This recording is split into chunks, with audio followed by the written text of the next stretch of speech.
নমস্কার। আমি আপনাদের কাছে বিবেকানন্দ বিষয় নিয়ে আলোচনা করে চলেছি। আমি যে সময়টার কথা এখন আলোচনা করব, সালটা হচ্ছে 1887 সালের একটা মাঝামাঝি সময়।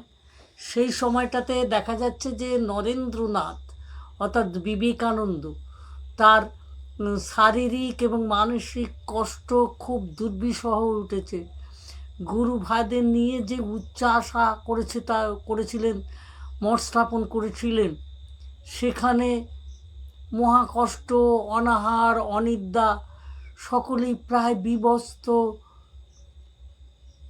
বিকৃত মলিন মুখ, পাংশু, শরীর একেবারে রোগা হয়ে গেছে।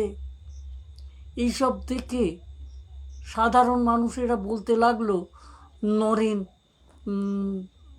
পাগল হয়ে গেছে। এদিকে বাড়িতেও স্বজনেরা অন্যাভাবে কাতর, নিরাশ্রয়, জ্ঞাতিদের সঙ্গে মামলা মোকদ্দমা, অর্থের প্রয়োজন হচ্ছে। এই সব জায়গা থেকে যে বিবেকানন্দকে আমরা দেখছি, আগামী দিনে এই বিবেকানন্দ বিশ্বের দরবারে ভারতবর্ষের মাথাকে উঁচু করছে। এই এত কৃচ্ছ সাধনের মধ্য দিয়েও আদর্শ লক্ষ্যকে তিনি স্থির রাখছেন, এই কথাটি আজকে আপনাদের কাছে তুলে ধরলাম। আগামী পর্বের জন্য প্রস্তুতি রইল। নমস্কার আপনাদের সকলকে।